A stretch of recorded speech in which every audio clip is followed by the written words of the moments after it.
Natalia Kristina Romaputar, Fakultas Pertanian, Prodi Agroteknologi, semester 5, Universitas Lancang Kuning, Pekanbaru. Pada kesempatan hari ini saya akan mempresentasikan proses pembentukan bintil akar semai sengon laut. Proses pembentukan bintil akar pada tanaman semai sengon laut. Rhizobia merupakan salah satu mikroba tanah yang berperan penting dalam siklus hara nitrogen di alam. Bakteri ini mampu mengkolonisasi rizosfer, menginfeksi akar legum, dan menfiksasi nitrogen pada saat simbiosis dengan legum berlangsung. Fiksasi nitrogen terjadi dengan mengubah nitrogen bebas menjadi amonium NH4+ dan NO3 negatif. Dapat dimanfaatkan langsung oleh tanaman inang. Legum merupakan makrosimbion dari Rhizobia yang memiliki jenis tanaman yang beragam di dunia dan tersebar luas di daerah tropis. Salah satu jenis legum yang memiliki pertumbuhan cepat adalah sengon laut Paraseriates Falcataria L. Nielsen. Pembentukan awal bintil akar pada semai sengon laut. Biji sengon laut yang ditabur diseleksi terlebih dahulu dengan memperhatikan kondisi biji. Biji yang dipilih adalah yang padat dengan permukaan yang licin. Biji yang terpilih kemudian direndam ke dalam larutan H2O 10% selama 5 menit. Untuk menghilangkan kontaminan dapat mengganggu perkecambahan biji. Biji selanjutnya disklarifikasi di air mendidih dan dibiarkan dingin.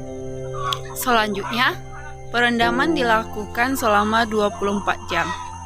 Biji yang melayang di dalam air dibuang, biji yang telah direndam kemudian didadar pada bak kecambah plastik yang berisi pasir.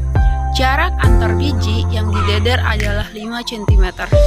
Hal ini dilakukan agar akar setiap semai tidak mengganggu. Biji sengon laut berkecambah pada hari ketiga setelah penaburan. Meskipun perkecambahan tidak terjadi secara serentak, tahapan proses perkecambahan secara umum yaitu adalah A. Penyerapan air oleh biji menyebabkan kulit biji menjadi lunak. Sedangkan B. Aktivitas sel dan enzim di dalam biji mulai terjadi. Tahap ini secara morfologis dapat diamati dengan mulai terbentuknya hipofotil dan kotiledon atau daun lembaga. Penguraian komponen kimia kompleks, karbohidrat, protein, dan lemak menjadi unsur yang lebih sederhana untuk ditranslokasikan ke titik-titik tumbuh. Penyusutan keping lembaga seiring dengan mulai terbentuknya para kotiledon yang menyerupai daun tersusun berhadapan. D. Proses asimilasi mulai terjadi untuk menghasilkan energi bagi pertumbuhan sel-sel baru. Pembentukan calon daun mulai terlihat. Sedangkan E. Kecambah kemudian berkembang melalui proses pembelahan, pembesaran, dan pembagian sel. Tahap ini ditandai dengan terbentuknya daun. Perkecambahan biji sengon laut pada awalnya ditandai dengan munculnya hipofotil ke atas permukaan tanah. Keping lembaga pada awalnya terlihat sebagai tonjolan kecil berwarna hijau muda. Namun hipofotil selanjutnya bertambah panjang dan semakin terangkat ke atas permukaan tanah. Oke, bisa kita perhatikan seperti di gambar di atas.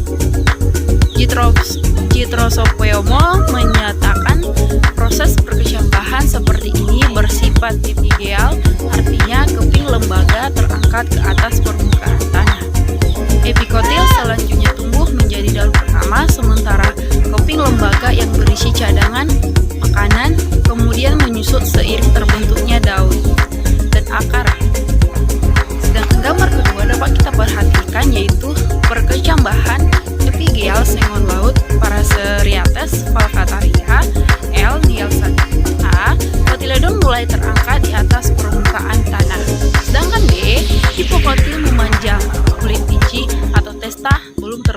E. Plumula mulai terbentuk. Dan D. Daun sejati mulai terbentuk.